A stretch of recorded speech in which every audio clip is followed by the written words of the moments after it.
क्या आपने कभी रात में आसमान को देखकर सोचा है कि हम कहां हैं? ये तारे, ये चांद और ये पूरा ब्रह्मांड कितना विशाल है। और इस विशाल ब्रह्मांड में हमारा घर, हमारी पृथ्वी कितनी खास है। पृथ्वी सिर्फ एक ग्रह नहीं है, ये एक जीती जागती दुनिया है। यह वह जगह है जहां ऊंचे ऊंचे पहाड़ हैं, गहरे गहरे महासागर हैं, हरे भरे जंगल हैं। यह वह जगह है जहां सुबह सूरज की पहली किरण उम्मीद लेकर आती है और रात को चांदनी सुकून देती है। हमारी पृथ्वी की कहानी किसी जादू की कहानी से कम नहीं है। एक ऐसी कहानी जो अरबों साल पहले शुरू हुई थी। यह कहानी है धूल और गैस के एक बादल से और फिर एक सुंदर नीला ग्रह बनने की। पृथ्वी की सबसे बड़ी खासियत यह है कि यहाँ जीवन है। करोड़ों अरबों ग्रहों में से अभी तक सिर्फ पृथ्वी पर नदियां बहती हैं, पक्षी चहचहाते हैं और हम जैसे इंसान रहते हैं। यहाँ का वायुमंडल हमें सांस लेने के लिए ऑक्सीजन देता है और सूरज की खतरनाक किरणों से बचाता है। यहाँ का पानी हमारी प्यास बुझाता है और जीवन को पनपने का मौका देता है। पृथ्वी का तापमान भी बिल्कुल सही है, न बहुत गर्म न बहुत ठंडा। यह सब मिलकर पृथ्वी को ब्रह्मांड में एक अनोखा, अनमोल नखलिस्तान बनाते हैं। आज हम इस अद्भुत कहानी को शुरू से जानेंगे। जीके एकेडमी के साथ हम इसे सरल और रोचक तरीके से समझाएंगे। तो तैयार हो जाइए इस सफर के लिए। चलिए अपनी कहानी की शुरुआत करते हैं बिल्कुल शुरू से, यानी समय की शुरुआत से। आज से लगभग 13.8 अरब साल पहले की कल्पना कीजिए। उस समय कुछ भी नहीं था, न तारे थे, न ग्रह, न आकाशगंगाएं। आज हम जो कुछ भी देखते हैं वह सब कुछ नहीं था। पूरा का पूरा ब्रह्मांड एक बहुत ही छोटे, बहुत ही गर्म और बहुत ही घने बिंदु में सिमटा हुआ था। यह बिंदु इतना छोटा था कि आप उसकी कल्पना भी नहीं कर सकते, शायद एक सुई की नोक से भी छोटा। इसी बिंदु में ब्रह्मांड की सारी ऊर्जा और सारा पदार्थ बंद था, एक दबे हुए स्प्रिंग की तरह जो खुलने का इंतजार कर रहा हो। फिर अचानक एक पल में एक महाविस्फोट हुआ। वैज्ञानिक इसे बिग बैंग कहते हैं। यह कोई साधारण बम जैसा धमाका नहीं था जिसमें आग और धुआं हो, क्योंकि उस समय तो जगह ही नहीं थी जहां यह फैल सके। यह तो खुद जगह का जन्म था, यह समय का जन्म था। उस एक पल में वह छोटा सा बिंदु अविश्वसनीय तेजी से फैलना शुरू हो गया। जैसे ही वह फैला, वह ठंडा होने लगा। बिग बैंग के ठीक बाद के पहले कुछ सेकंडों में ब्रह्मांड में मूलभूत कणों का जन्म हुआ। बिग बैंग के बाद ब्रह्मांड में हाइड्रोजन गैस के विशाल बादल तैर रहे थे, हीलियम गैस के विशाल बादल तैर रहे थे। शुरुआत में यह गैस लगभग एक समान थी, पर पूरी तरह नहीं। कुछ जगहें थोड़ी ज्यादा घनी थीं। यहीं से कहानी और भी दिलचस्प हो जाती है। गुरुत्वाकर्षण ने अपना काम शुरू किया। घने हिस्सों ने आसपास की गैस खींचनी शुरू की, जैसे बर्फ का छोटा गोला ढलान पर लुढ़ककर बड़ा होता है। लाखों सालों में ये बादल और घने हुए। केंद्र में दबाव और तापमान बढ़ा। जब ताप लगभग 1 करोड़ डिग्री पहुंचा, हुआ न्यूक्लियर फ्यूजन।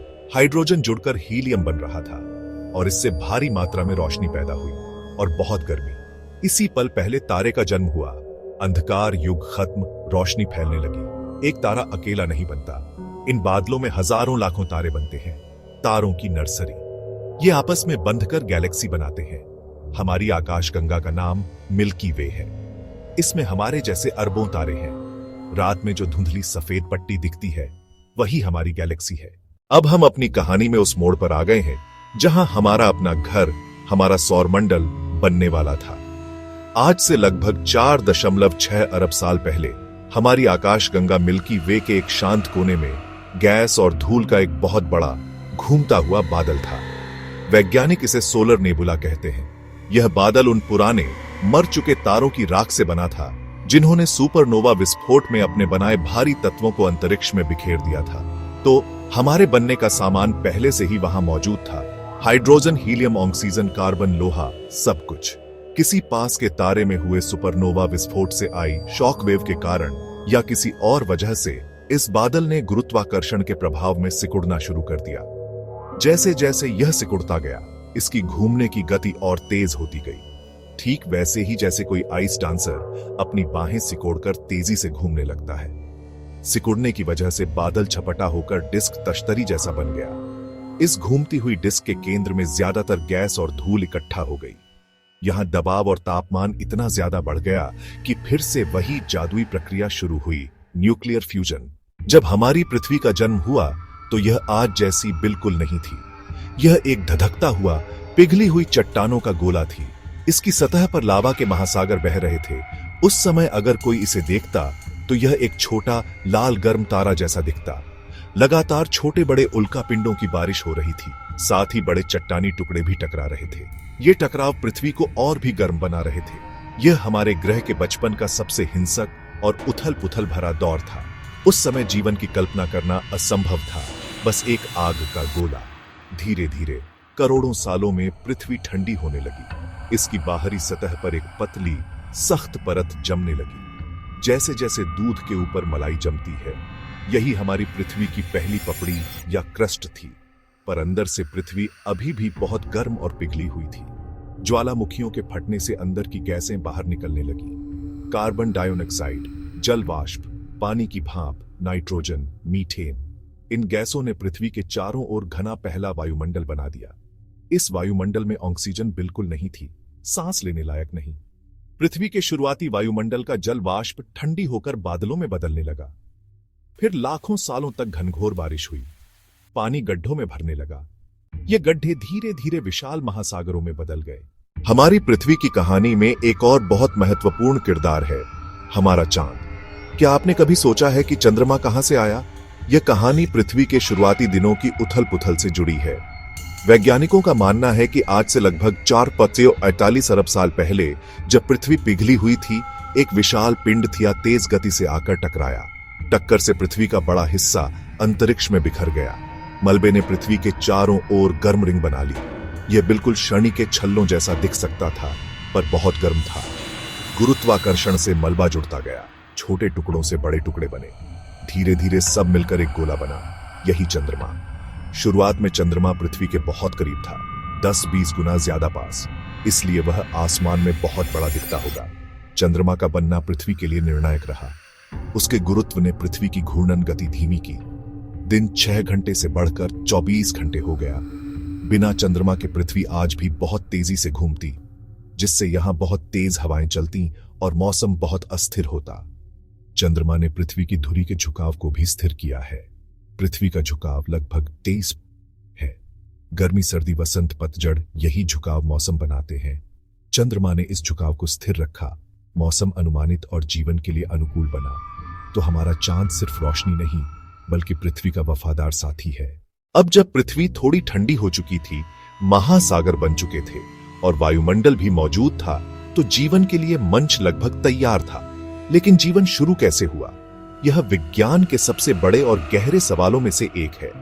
वैज्ञानिकों का मानना है कि जीवन की शुरुआत आज से लगभग 3.8 से 4 अरब साल पहले गर्म उथले पानी में हुई, शायद गहरे समुद्र में मौजूद ज्वालामुखीय छिद्रों के पास।